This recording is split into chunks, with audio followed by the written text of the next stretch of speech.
Ayodhya Ch, chapter number 79. So far, we have seen a lot of ministers and ecclesiastical dignitaries ask Bharatha to take over the kingdom. But Bharatha is very firm that he is not going to do so. And he is going to go to the forest and entreat Rama to return. And Rama is the only king. And Bharatha, will go off and stay in the forest. So we're going to see a continuation of that in this section. Verse 12. Na sakama karishyami svam imam matra gandhinim vane vatsyami aham durge Rama raja bhavishyati. But never shall I realize the dark hopes of the woman who calls me her son. Rama will rule over you all, and the dreary forests are my home henceforth. So Bharata very clearly stipulates what he said to Mother Kaikeyi in private. He told her that he is never going to allow her to realize her cherished hopes. And that is the same thing that he is mentioning over here in public as well. He calls her as Matra Gandhinim, so-called mother. Why? Because that's the same term that he used to call Kaikeyi to her very face. He said that you may be my mother, but you are in fact my enemy disguised as my mother. Therefore, over here he says that you are Matra Gandhinim. You're just a so-called mother. Because a mother will never do something that will harm her son like this. And what is a true mother? We have already discussed this.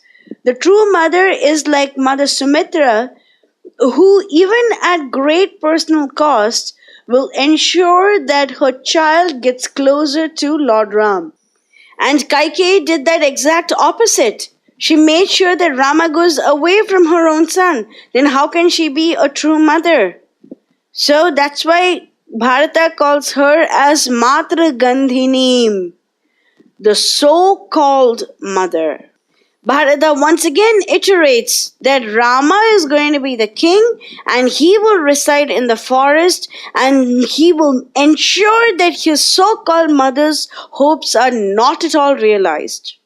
And now that Bharata has established what his intentions are, he looks at the next stage. We need to prepare to go to the forest because he's planning on taking the entire army with him. He's planning on taking the materials for the consecration. That means the priests should also go with him. Therefore, he cannot just simply walk into the forest. There has to be some level of preparation. Bharata is very emotional as far as Lord Rama is concerned. But he does not let go of his common sense. And the common sense dictates that if he's taking so many people with him, he has to ensure their safety and he has to make sure that everyone goes to the forest and comes back carefully. There is also another reason. Bharata has every intention of bringing back Rama. He doesn't want Rama to come back in the dreary path. He wants everything to be perfect for Rama to come back. So even though this causes a little delay, it goes to a great length in proving how meticulous Bharata is in his love for Lord Ram and how he uses common sense to make sure that he protects the other devotees of Lord Rama as well. Verse 13. Kriyatam shilpibih pantah samani vishamani cha rakshinah cha anusamyantu Pati Durga Vicharaka. Let the road be aligned by artisans and uneven ground be leveled. The gods who judge the inaccessible terrains should follow them on their way. So Bharata is making sure that the roads are all level and people who can move in the inaccessible forests are all there to provide as guides and guards. A very interesting phraseology that Bharata uses is Durga. Durga literally means inaccessible, impassable, the one who will not budge. It is so difficult to cross. And incidentally, goddess Durga is also that same way. She's like the jailer who keeps us in this material world so that we suffer for our sins. But once we show our interest in the Lord, she immediately becomes Yoga Maya and helps us reach the Lord a little bit sooner and better. Verse 14. Evam sambhashyamanam tam Rama hetor nripatmajam pratyuvacha jana sarva Srimad Vakyam Anuttamam. Hearing Prince Bharata talking in consideration of Rama's cause, all the people replied in the following auspicious and excellent words. So now, till then, the people were thinking, what is going to happen to us? We need a king. We need to be protected. But once they listen to Bharata, they change. And they say that Rama, of course, Rama should be our king. We should not have any consolation prize. Rama is our king. Here is a prime devotee of Rama who is willing to go to the forest and bring back Rama. So let us wait for Rama to be our king. Therefore, what are their words? Srimad and Anuttamam. Srimad means extremely auspicious. Anuttamam means there is no equivalent to those. That means it's extremely excellent. Illustrious words, auspicious words. By using these great words, the people of Ayodhya reply to Bharata. Because Bharata is very clear. I am not going to take over my brother's kingdom. I am going to go to the forest and crown Rama over there and bring Rama back with great pomp and glory, and Rama is going to be your king. And when he has said this so emphatically, the people realize, the people know that what Bharata is saying is correct. Therefore, they reply using such excellent words, such as mentioned in verse 15. Evam ta bhashyamanasya padmashrir upastitham yahtvam jeshte nripa sute prithvim datum ichchasi. Let the gracious goddess of prosperity abide with you who are speaking thus, desirous of giving this entire earth to Rama, the eldest son of King Dashratha. So, Rama is the eldest son. Bharata is the second eldest son. Therefore, he has to serve Rama. And the people are praising Bharata for following the Kul Parampara of the Ikshvakus, wherein the oldest son sits on the throne. The second point that they are making is that despite having that entire earth in his hands, Bharata is not using it. Bharata does not want it because it belongs to Rama, and therefore he is capable of giving everything to Rama even though he has it all in his grasp. The third point that they are making over here is that even though Bharata is letting go of a very opulent kingdom such as Ayodhya, he is all the richer for it because the goddess of prosperity is always residing with him. He is always the richer. Why? When will the goddess of prosperity come into our house? When we invite her along with Lord Vishnu. So we should pray to Lakshmi Narayana, to Sita and Rama, to Radha and Krishna, or else that divine couple can never be pleased. Therefore, the Ayodhya Vasis tell Bharata that Rama and Sita are always going to be with you because you're going to bring them both together back to Ayodhya. So they are always going to be with you, and you are so much the richer for it. So although you are not going to rule Ayodhya, you are still the gainer of this transaction. Verse 16. Anuttamam tat vachanam nripatmaja prabhashitam samshravane nishamya cha praharshaja tam prati bashpabindavo nipetur arya anana netra sambhava. With such graceful words spoken by the prince within their hearing, tears of joy filled the eyes of the noble people, and they fell drop by drop down their faces. So Valmiki just called that the people's words were extremely anuttamam. Now, they feel that Bharata's words were anuttamam. See, this is the joy of being in association with other devotees. We gain more joy and more understanding of love between Rama and his devotees by being with other devotees. This is why association of devotees is extremely important. And these noble Ayodhya Vasis are so full of joy that they have someone like Bharata in their midst. And Bharata is increasing their joy by saying that only Rama is going to be their king, and he is not going to usurp the throne of his brother.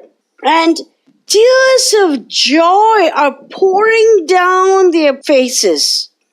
And this shows that by the association of Bharata, their love for Rama has increased multiple folds. And this is the importance of association with a devotee. Because our own understanding of Lord Rama, our own joy of being with Lord Rama is heightened when we are in company of other devotees as well. So this is why sage Valmiki makes it a point to note the fact that tears fell from their noble faces. Why? Because they have a further understanding of how to be in love with Rama, similar to how Bharata is in love with Rama. Verse 17. Uchaste vachanam idam nishamya khrishta samatya saparishado vyata shoka pantanam naravara bhaktiman janascha vyadishta tava vachanachcha shilpi vargha. All the ministers and members of their council, relieved of their distress, were delighted to hear these words and said, O best among men, on your orders, devoted people and groups of artisans have been instructed to lay the road. So in the beginning of this chapter, we saw that the makers of the king, the ministers, the council, the ecclesiastical dignitaries, all of them wanted Bharata to take over the kingship and be the next king of Ayodhya, because they were very distressed. And they said that up till now there has been no onslaught, but then we cannot really guarantee that this is going to stay this way. So you have to be the king, you have to protect us. And then Bharata says that Rama is your king. And immediately they became Khrishta, they became very cheerful. Vyata shoka, and they were relieved of their grief. Whatever grief they had, it was all gone. But did Bharata do exactly what they wanted? No. But still they were extremely happy. Why? Because Bharata says that he is going to bring Rama back. So Rama means happiness. Now that Rama is going to be back, they are going to be happy, even though Bharata did not do what they wanted him to do. You see, the only definition of happiness is if you get closer to Rama, you are happy. If you're away from Rama, you are in distress. This is the only definition. It is like a Boolean expression, 1 and 0. 1, if you are with Rama, you're happy. 0, if you're away from Rama, you're unhappy. So the people are happy because of the prospect of being close to Rama.